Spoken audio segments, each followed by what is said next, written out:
ठीक है, चलिए इसे विस्तार से समझते हैं। द डीप डाइव के एक और नए और मतलब काफी रोमांचक विश्लेषण में स्वागत है। हाँ, और आज का ये जो डीप डाइव है ना, ये सच में बहुत खास होने वाला है। बिल्कुल। देखिए, इस शो का मिशन हमेशा से बहुत ही स्पष्ट रहा है।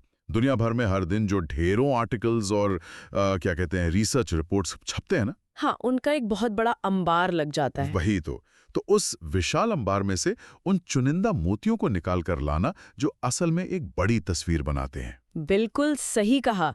और आज की इस विस्तृत चर्चा में हम कुछ ऐसी घटनाओं के तार जोड़ने वाले हैं जो पहली नज़र में शायद अलग-अलग लग सकती हैं। पर वो गहराई से जुड़ी हुई हैं।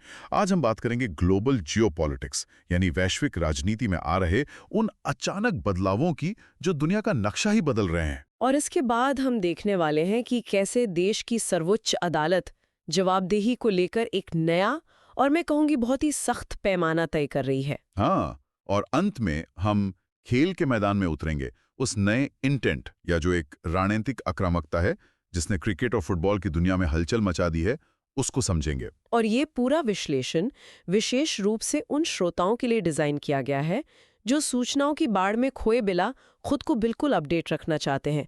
द लर्नर्स प्रोफाइल जिसे हम कहते हैं। बिल्कुल ठीक कहा। तो अगर हम आज के सोर्सेज की बात करें, देखिए, आज के विश्लेषण के लिए जो स्रोत हमारे सामने हैं वे कूटनीतिक रिपोर्ट से लेकर अदालत के सीधे आदेशों और खेल के मैदान के आंकड़ों तक फैले हुए हैं। मतलब ये सिर्फ घटनाओं की एक लिस्ट नहीं है। नहीं, बिल्कुल नहीं।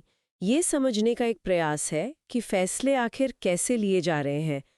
जब हम इन सभी अलग-अलग घटनाओं के पैटर्न को एक साथ रखकर देखते हैं, तो एक बहुत ही स्पष्ट कहानी उभर कर सामने आती है कि दुनिया भर में जो पुरानी रणनीतियां थीं, वो टूट रही हैं हाँ, वो टूट रही हैं। और उनकी जगह नई और ज्यादा आक्रामक नीतियां ले रही हैं। और यही वो बिंदु है जहां से हमें आज की चर्चा शुरू करनी चाहिए।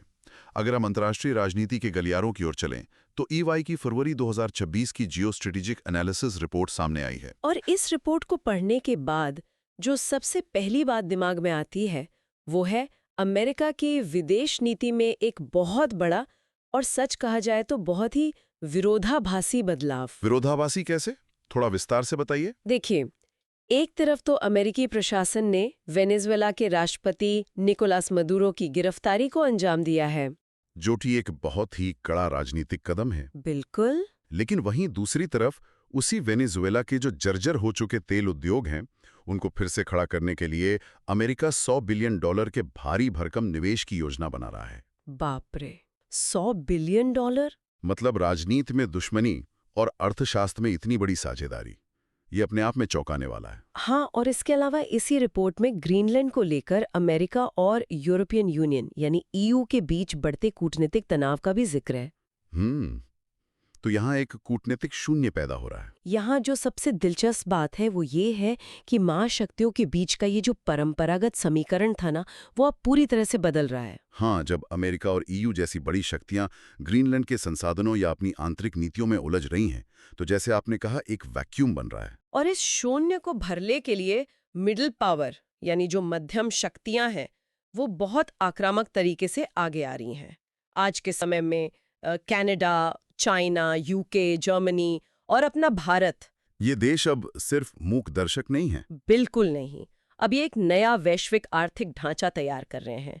इस बदलाव का सबसे सटीक उदाहरण जर्मन चांसलर फ्रेडरिक मर्ज की हालिया भारत यात्रा है। हाँ, चांसलर का पद संभालने के बाद एशिया में ये उनका पहला दौरा है और ये कोई सामान्य शिष्टाचार भेंट नहीं लगता। नहीं, ये यूरोपियन यूनियन और भारत के बीच मुक्त व्यापार समझौता यानी एफटीए को तेजी से धरातल पर उतारने की एक सोची समझी रणनीति है। ताकि चाइना की मैन्युफैक्चरिंग पर उनकी निर्भरता को कम किया जा सके, राइट? बिल्कुल। तो जर्मनी का ये कदम बताता है कि हर देश अब अपने लिए सुरक्षित और भरोसेमंद विकल्प तलाश रहा है।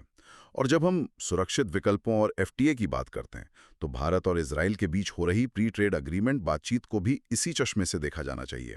हाँ, नई दिल्ली में 23 से 26 फरवरी 2026 तक इस एफटीए के पहले दौर की बातचीत बहुत ही उच्च स्तर पर हुई है। और इस रिश्ते की गंभीरता का अंदाजा श्रोता इस बात से लगा सकते हैं कि प्रधानमंत्री नरेंद्र मोदी ने 25 फरवरी को यरूशलेम में इजराइल की संसद, जैसे केनेसेट कहा जाता है, उसके एक विशेष सत्र को संबोधित किया और इस एफटीए को जल्द से जल्द लागू करने का मजबूत आह्वान किया। इसके समानांतर केंद्रीय मंत्री पीयूष गोयल ने भी 24 फरवरी को इजरायली प्रतिनिधिमंडल से लंबी बातचीत की है। तो आर्थिक आधार काफी मजबूत लग रहा है इसका। बहुत मजबूत है। वित्त वर्ष 2024-25 के आंकड़ों पर नजर डालें तो दोनों देशों के बीच लगभग $3.62 बिलियन का व्यापार हुआ है। और अब इस नए एफटीए के जरिए मशीनरी, भारी रसायन और विशेष रूप से कृषि और जल तकनीक जैसे क्षेत्रों में एक नई क्रांति आ सकती है। अगली वार्ता मई 2026 में होनी तय हुई है। अगर हम इसे बड़ी तस्वीर से जोड़ें तो ईवाई की रिपोर्ट का एक आंकड़ा इस पूरी जियोपॉलिटिक्स का सार निकाल कर रख देता है। वो क्या है?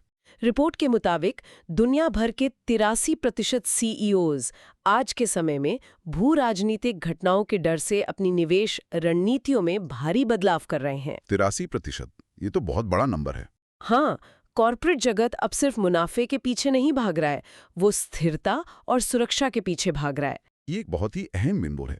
व्यापार अब सिर्फ अर्थशास्त्र नहीं रहा, वो पूरी तरह से कूटनीति का हिस्सा बन चुका है। अब इन्हीं भू राजनीतिक घटनाओं के उस हिस्से की ओर चलते हैं जहां व्यापार की जगह संघर्ष और हथियारों ने ले ली है। हाँ, लेकिन यहाँ एक जरूरी नियम है जिसे हमें याद रखना होगा। बिल्कुल। इस जटिल और संवेदनशील विषय पर गहराई में जाने से पहले इस डीप डाइव के स्वरूप को स्पष्ट करना आवश्यक है। इन राजनीतिक और सैन्य घटनाक्रमों का विश्लेषण करते समय हमारा उद्देश्य किसी भी विचारधारा, चाहे वो वामपंथी हो या दक्षिणपंथी हो, या किसी भी देश की नीतियों का पक्ष लेना या उनका विरोध करना नहीं है। सही कहा। हम केवल मूल स्रोतों और रिपोर्ट्स में जो तथ्य दर्ज हैं, उन्हें पूरी तरह से तटस्थ और निष्पक्ष नजरिए से सामने रखने का प्रयास कर रहे हैं, ताकि घटनाओं की असली वजहों को समझा जा सके। ये तटस्थता ही हमारा सबसे बड़ा हथियार है इन मुद्दों के लिए। तो इसी निष्पक्ष दृष्टिकोण के साथ अगर हम अफगानिस्तान और पाकिस्तान की सीमा पर फरवरी 2026 में हुए हालिया घटनाक्रम को देखें, तो वहां भारी अस्थिरता नजर आती है। 22 और 26 फरवरी को पाकिस्तान ने अफगानिस्तान के नंगरहार और पख्तीका प्रांतों के अंदर घुसकर हवाई हमले किए हैं। और ये कोई छोटी घटना नहीं है, बल्कि दो पड़ोसी देशों के बीच सीधे सैन्य टकराव की स्थिति है। इन हमलों के पीछे के दावों को समझना जरूरी है। पाकिस्तान का आधिकारिक रुख ये है कि ये एक सुनियोजित खुफिया ऑपरेशन था।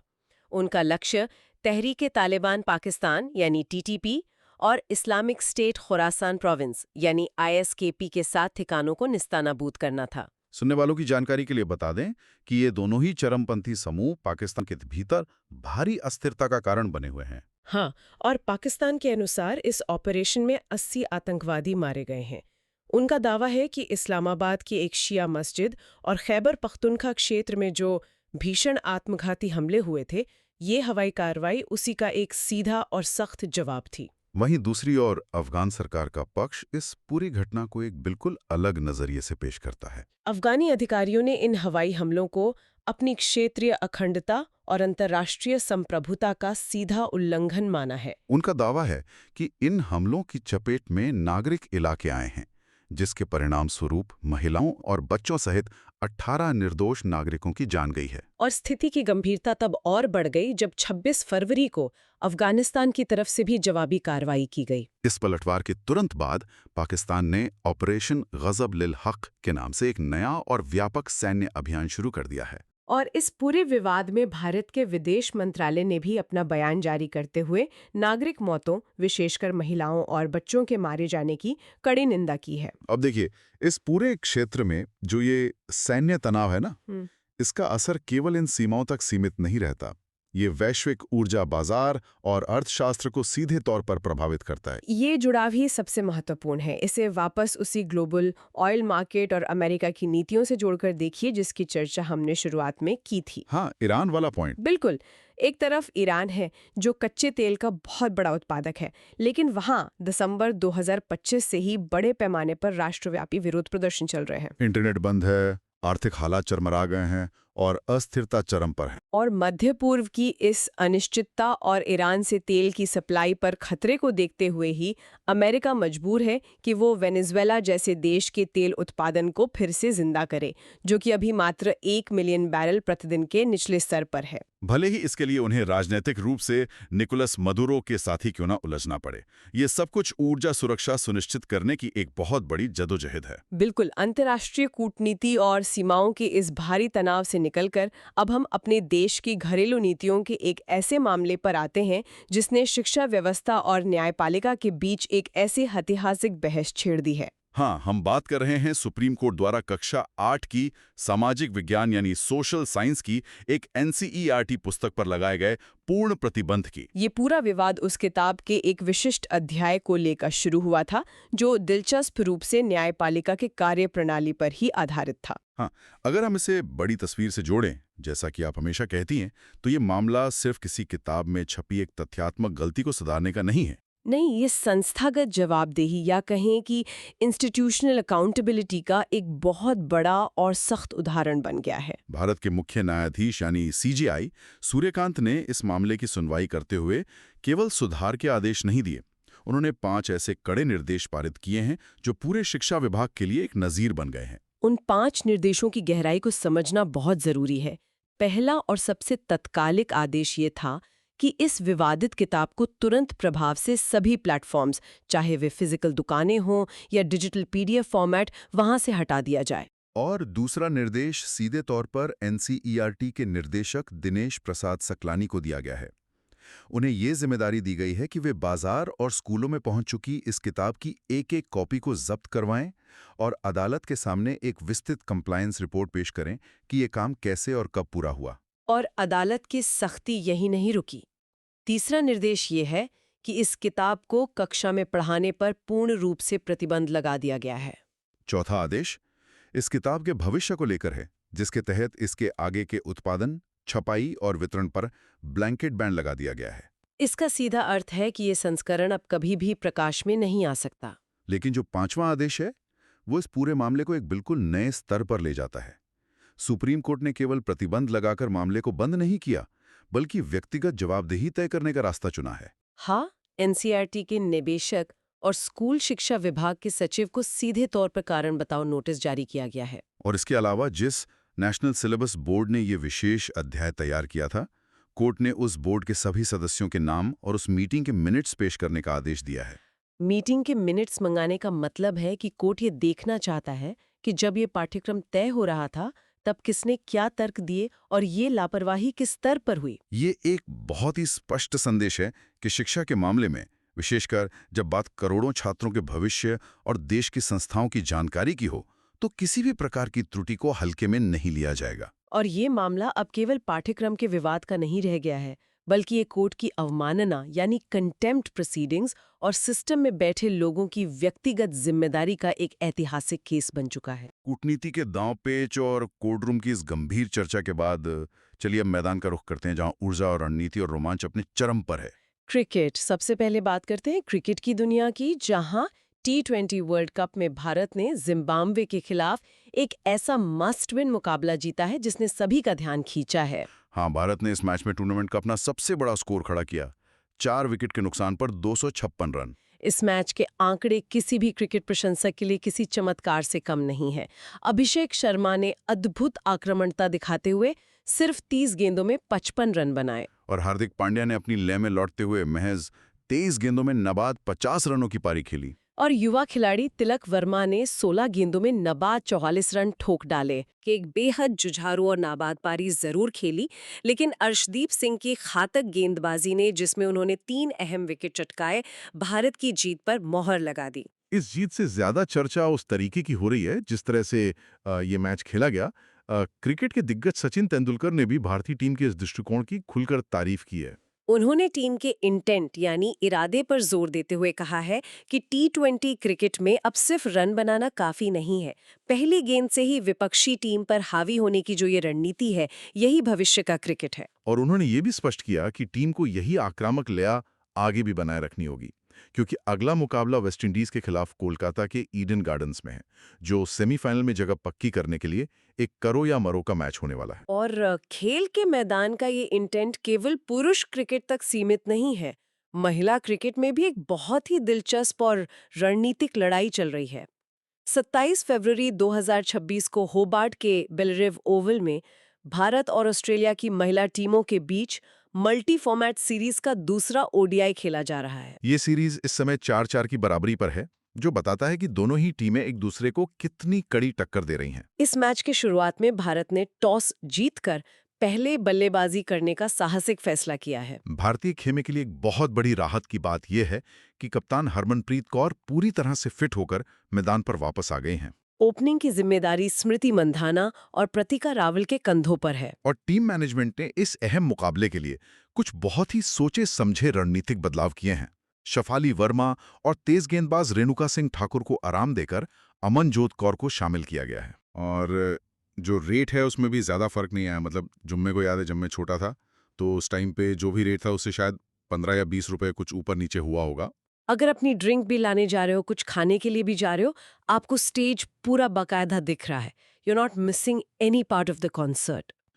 इसके अलावा बाएं हाथ की स्पिनर वैष्णवी शर्मा आज अपना डेब्यू कर रही हैं, जो ऑस्ट्रेलिया के बल्लेबाजों के लिए एक सरप्राइज एलिमेंट हो सकती हैं। वहीं ऑस्ट्रेलियाई टीम की बात करें तो उन्होंने चोटिल सोफी मोलिन्यो की जगह निकोला कैरी को प्लेइंग 11 में जगह दी है। क्रिकेट के इस रोमांचक माहौल के बीच भारतीय फुटबॉल के इतिहास में भी एक नया अध्याय जुड़ने जा रहा है। 27 फरवरी 2026 से ही इंडियन फुटबॉल लीग यानी आईएफएल के 2025-26 सीजन का शानदार आगाज हो गया है। पहले दिन 2 बड़े मुकाबले शेड्यूल्ड है। पहला मैच नमधारी एफसी और इजॉल एफसी के बीच है, जबकि दूसरे मुकाबले में चांदमारी एफसी का सामना मजबूत गोकुलम केरला एफसी से होगा। इस बार के फुटबॉल सीजन में सबसे बड़ी चर्चा उस नए फॉर्मेट की हो रही है जैसे हाल ही में लागू किया गया है। इस बार लीग का ढांचा पूरी तरह से बदल दिया गया है। ये बदलाव भारतीय फुटबॉल के स्टार को बहुत ऊपर ले जाने वाला है। इस बार लीग को 2 चरणों में बांटा गया है। पहला चरण राउंड रॉबिन फॉर्मेट का होगा, जहां सभी टीमें एक दूसरे से भिड़ेंगी। इसके बाद पॉइंट्स टेबल के आधार पर लीग 2 हिस्सों में बढ़ जाएगी। शीर्ष टीमें चैंपियनशिप राउंड खेलेंगी और निचली टीमें रेलीगेशन राउंड में अपनी जगह बचाने के लिए संघर्ष करेंगी। लेकिन जो सबसे बड़ा बदलाव है, जिसने हर क्लब के मालिकों और खिलाड़ियों की धड़कनें बढ़ा दी हैं, वो ये है कि इस लीग को जीतने वाली टीम को सीधा इंडियन सुपर लीग यानी आईएसएल के 2026-27 सीजन में प्रमोट कर दिया जाएगा। आईएसएल में पहुंचने का मतलब है क्लब की वैल्यूएशन में भारी उछाल, बेहतर स्पॉन्सरशिप्स और राष्ट्रीय स्तर पर पहचान। ये एक ऐसा इनाम है जो हर मैच के हर मिनट को रोमांचक बना देगा। बिल्कुल। आज की इस पूरी चर्चा को अगर हम एक धागे में पिरोने की कोशिश करें तो एक बात बहुत स्पष्ट होकर उभरती है। दुनिया के हर कोने में, हर क्षेत्र में एक निर्णायक बदलाव हो रहा है। देशों के बीच नई कूटनीति और व्यापारिक समझौते आकार ले रहे हैं, क्योंकि पुरानी निर्भरता अब सुरक्षित नहीं रही।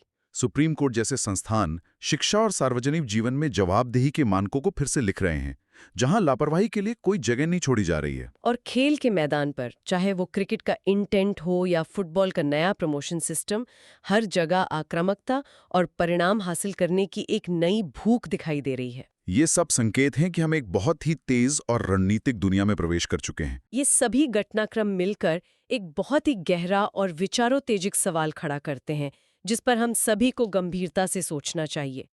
जैसा कि हमने आज के स्रोतों में देखा, भू राजनीतिक तनावों के कारण दुनिया के 83% सीईओज अपने निवेश को वहां ले जा रहे हैं जहां उन्हें भरोसा है। हाँ, दूसरी ओर सुप्रीम कोर्ट ये सुनिश्चित कर रहा है कि पाठ्य पुस्तकों में जाने वाली जानकारी 100% सटीक और प्रामाणिक हो। तो क्या हम तेजी से एक ऐसी दुनिया की ओर बढ़ रहे हैं जहां सूचनाओं का प्रवाह और वैश्विक व्यापार दोनों ही पूरी तरह से क्षेत्रीय ट्रस्ट ब्लॉक्स यानी भरोसेमंद गुटों के दायरे में सिमट कर रह जाएंगे? और अगर वास्तव में ऐसा होता है तो एक आम उपभोक्ता के रूप में ग्लोबल मार्केट तक और एक छात्र के रूप में खुले ज्ञान तक हमारी पहुंच किस हद तक और कैसे बदल जाएगी? ये यकीनन एक ऐसा सवाल है जो आने वाले समय में हमारी अर्थव्यवस्था और हमारे समाज दोनों की दिशा तय करेगा। बदलाव की इस रफ्तार को समझना और इसके प्रति जागरूक रहना ही आज के समय की सबसे बड़ी जरूरत है। तो इन गहरे विचारों और विश्लेषण के साथ आज के हमारे इस डीप डाइव को यहीं विराम देते हैं। सूचनाओं के इस महासागर से अर्थ निकालने के सफर में इस डीप डाइव से जुड़ने वाले सभी लोगों का बहुत बहुत धन्यवाद। हम जल्द ही कुछ और नई, अहम और चौंकाने वाली जानकारियों के विश्लेषण के साथ वापस लौटेंगे।